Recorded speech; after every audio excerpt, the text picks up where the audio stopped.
Alright, ladies and gentlemen, I hope you guys are all doing well, and welcome back to an FFA showdown. So it's not often we have free-for-alls here on the channel, and some of you may be having deja vu here with this replay, because this did indeed take place on one of my most recent streams, but nonetheless, it was a really fun replay here, and it is going to be my dinos.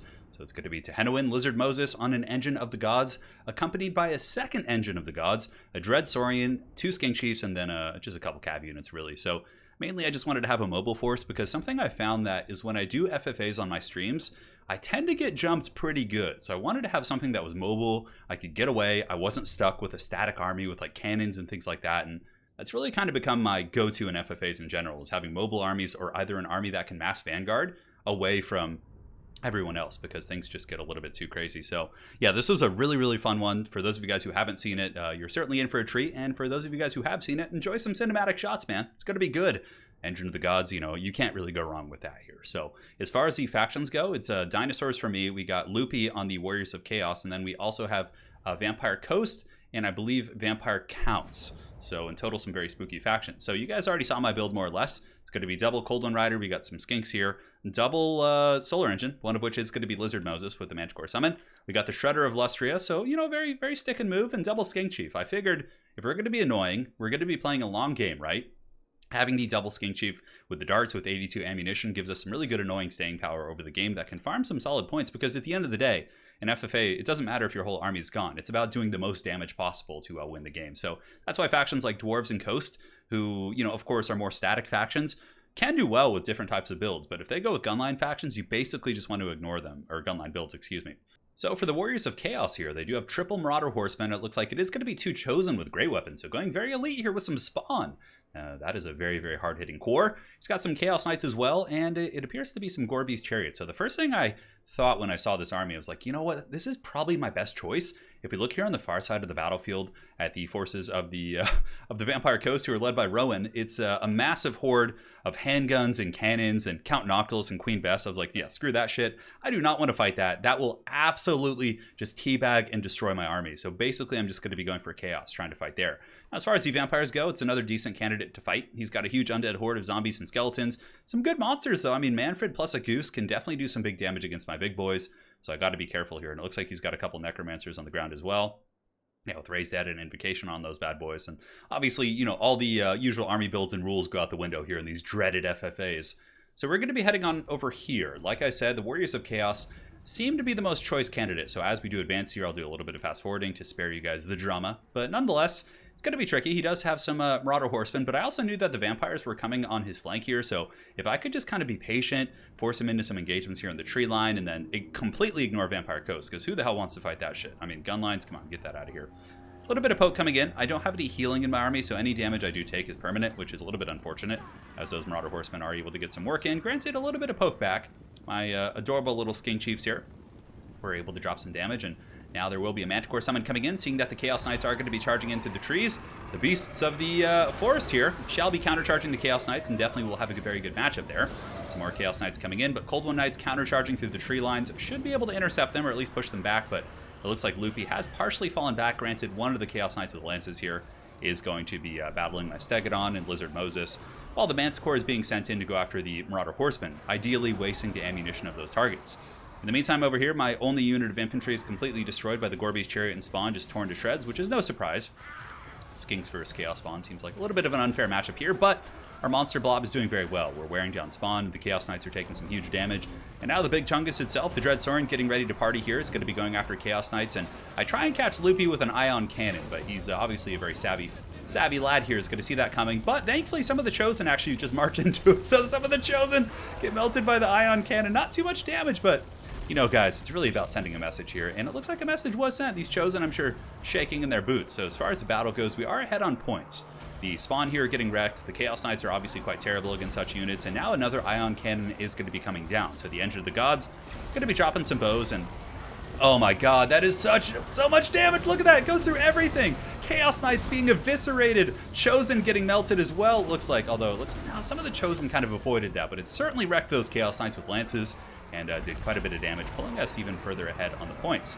So far the fighting's going well, but now the Vampire Counts have arrived. You can see the legions of Manfred are here, but they are taking some heavy cannon fire from the Vampire Coast. In the meantime, Black Coach here causing a little bit of disruption, kind of rotating back and forth. And yes, you can see Vampire Coast is waddling over here, but oh my god, Queen Bess with so much damage and a huge flamestorm coming down from Loopy's Sorcerer, just tearing through these guys. Look at the zombies and skeletons just getting shreked, because the Chaos Sorcerer Lord has fallen back and is up to 61 kills right now, and I think there's going to be a Burning Head going down. Oh my god, and the Burning Head as well.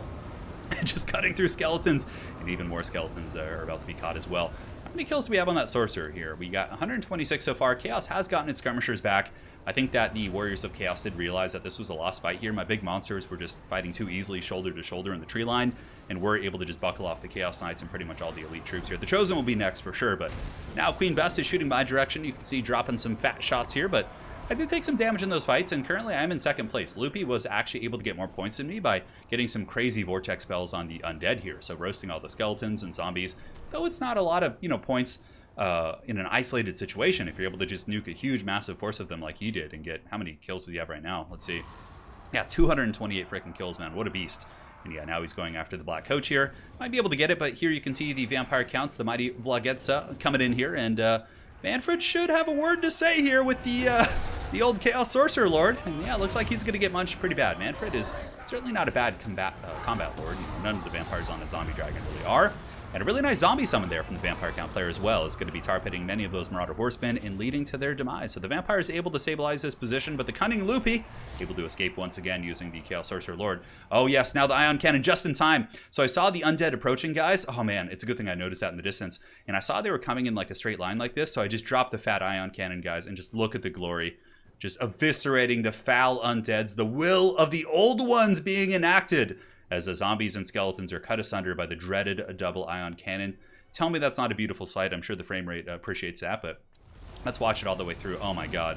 That just is like absolutely goon those guys. We're on up to 19 kills on him, but the other one is up to 161, so we killed 160 models right there.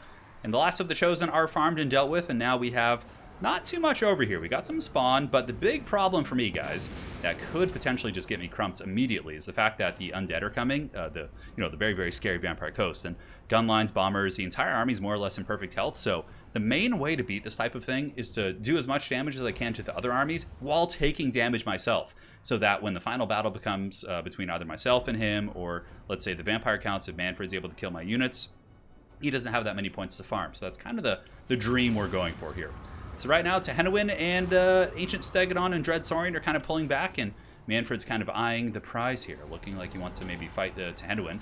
And I did notice I was taking cannon shots. I was quite happy to sit here and farm, but I was in range of the Vampire Coast cannon, so I'm trying to get away here and get behind some trees, maybe get over to this side of the battlefield and do a little bit of farming, but we'll see how it goes. So here comes the big beasties. The Dread Saurian going to be jumping in, going after this Black Coach. Talk about a mismatch.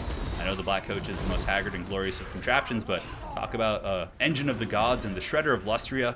Shredder should be able to beat a Terror, guys, for sure. I mean, 6,000 HP, even at like half health, is still more than this Goose here, and you can see the Shredder able to force back that Terrorgeist, while the Skink Chiefs continue to be very annoying up in the sky, basically poking Manfred and, sending him a message here. Comes another breath attack going right downtown after Lizard Moses, partially making contact, and I think a Gaze of Nagash as well. That was a breath attack from the Goose there. We are getting some really big points. I mean, taking out something like a Black Coach is going to yield some pretty solid fruit here. And you can see the Black Coach is now crumbling at 600 HP. Dread Saurian and all three dinos are basically just going deep on this thing. And we do get the Black Coach down, putting us in first place, actually, because Loopy was racking up a ton of kills. I don't know if his Chaos Sorcerer Lord is still around. Let's see. So he's purple. Yeah, Loopy's purple, so he must be over here. Yeah, you can see the Chaos Master is still running over here. As far as the kills go, he's up to 258. I'm pretty sure he's going to be getting more, as there's a lot of Vampire Coast to kind of farm an undead. But here comes another Ion Cannon, and I think my opponent partially dodges it, but no, that's some solid damage right there, man. Tearing right through those Skeleton Spearmen. And I was hoping it would keep going, but I think it ends a little bit short here.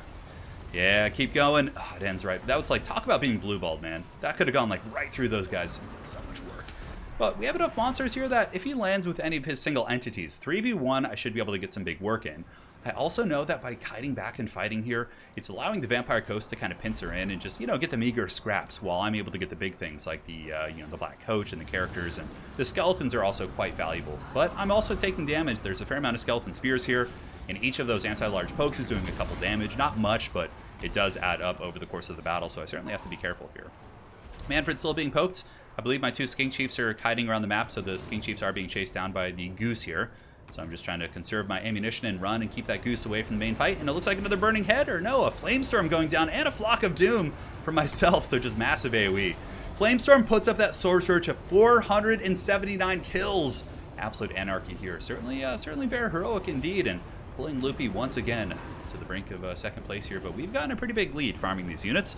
The ion cannons, or the engine of the gods as they're actually called, have been able to get some pretty big value. And yeah, it's so far so good, man. Here's the engine.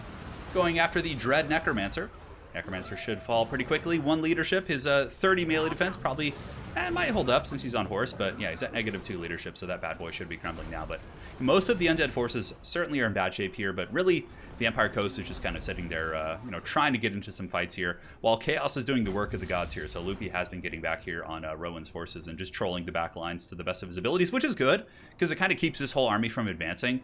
Like, if the handgunners had been advancing the whole game and had come right up here and gotten like a big doom screen, oh my god, he would gat my army down so badly. So Skink Chiefs are still alive, which is great, because they're just kind of poking Manfred, and kind of reminds me of the early days of Warhammer 2. I used to use Skink Chiefs against the undead all the time against vampires, and just like, because they're so fast and annoying that they could just kind of run and kite, but I do slip up on my micro there, and he is able to catch me for a second, so we'll definitely need to pull back before we kind of get owned. Now, up in the sky here, Chaos Sorcerer Lord of Fire is about. Looks like he's going to be dropping a fireball, going after Lizard Moses. Oh, a couple hundred HP damage. Thankfully, fireball doesn't do too much against, big armor, basically, and this bad boy is certainly very armored. Dread Saurian's up to 170, 210 on Lizard Moses, and the other Ancient Stegodon is up to 243. So they've certainly done very well in this FFA. I have to say, like, against the type of builds I fought, which were, tons of zombies and skeletons and elite troops like Chosen who are very slow, you can't really escape the engine of the gods, I felt like it was pretty good. So now the Warriors of Chaos have nothing left on the ground. All they have left is the Chaos Sorcerer here. So he's going to be coming in for one last hoorah, probably. Trying to get some damage and maybe finish off Tehenowin, which, yeah, it's a shred of possibility, but it's certainly not likely. So here comes Lizard Moses going in, but the Dread Saurian is nearby and certainly is going to be taking a bite out of this bad boy. And here it comes. The Dread Saurian bites at the Man's Core and immediately -40 leadership. He is probably going to be on death's bed here as the cannonballs from the Vampire Coast come in and finish him off. So this is where things get a little bit scary, because currently I'm pretty far ahead, but if you're the last man standing in FFA, you do get a prize basically. So I think it's like 2,500 points or something. So if he does get a little bit closer, I could be in a precarious situation. So I need to fall back, try and take damage from other things. And if we look around here, my 2 Skink Chiefs were able to kite Manfred, so they're just kind of cackling and trolling. And you can see I'm just chasing Manfred and darting him, and we're actually going to be able to kill Manfred von Karstein with the little Skink Chiefs. Heroes of the Old One's Empire. Manfred will be falling to some poison darts. Who would have thought that the greatest, most nefarious schemer in the old world would meet his end at the hands of some Skink Chiefs? Not I, that's for sure. Ancient Stegodon's going fisticuffs here, but most of my characters are breaking off the battlefield, which is actually good, because if you look at the Dread Saurian, that's 1,300 HP. Lizard Moses had, like, I think 1,000 as well. That's a lot of points that the Vampire Coast could be farming here, but instead, they're just going to get pushed off the battlefield. And then from there, my Skink Chiefs are probably same thing's going to be happening. So I'm trying to position my army more or less near the side of the battlefield. Just going to have a sip of tea here. So basically, when they do break, there's not going to be as much of an opportunity to like farm them for points here. So they're going to get broken here. You can see the Vampire Coast is going to be shooting them out of the sky. No problem, man. We're good with it. We're going to go back to our Star Chamber. We're going to go chill out and enjoy life. I do drop 1 rock to try and send a message there at the very end, but that's going to be all she wrote. And we do win at the end. It looks like Vampire Coast did pull into second, and man, they were close. Like, only, 1,300 points behind us? That is a very, very close FFA. But yeah, just goes to show, like, static armies can be good if you get attacked, right? But I feel like static armies have 2 like really big negatives. Number 1, what you just saw, right? Like, everyone will ignore you because nobody wants to march into a gun line and just like, or a cannon line in a FFA. And number 2, what was I going to say? Yeah, so number 1, it's the issue of marching into the gun line, and number 2, it's like you can also be swarmed. So if everybody makes a conscious effort to go after your gun line, then you can get overrun, because gun lines don't fare well in like 2v1 scenarios. You just get overrun because there's melee troops all over you. So you can see like it's kind of a stressful thing. With dwarves, maybe a little bit more fit, like a mobile gun line without cannons, I'm certainly more on board with.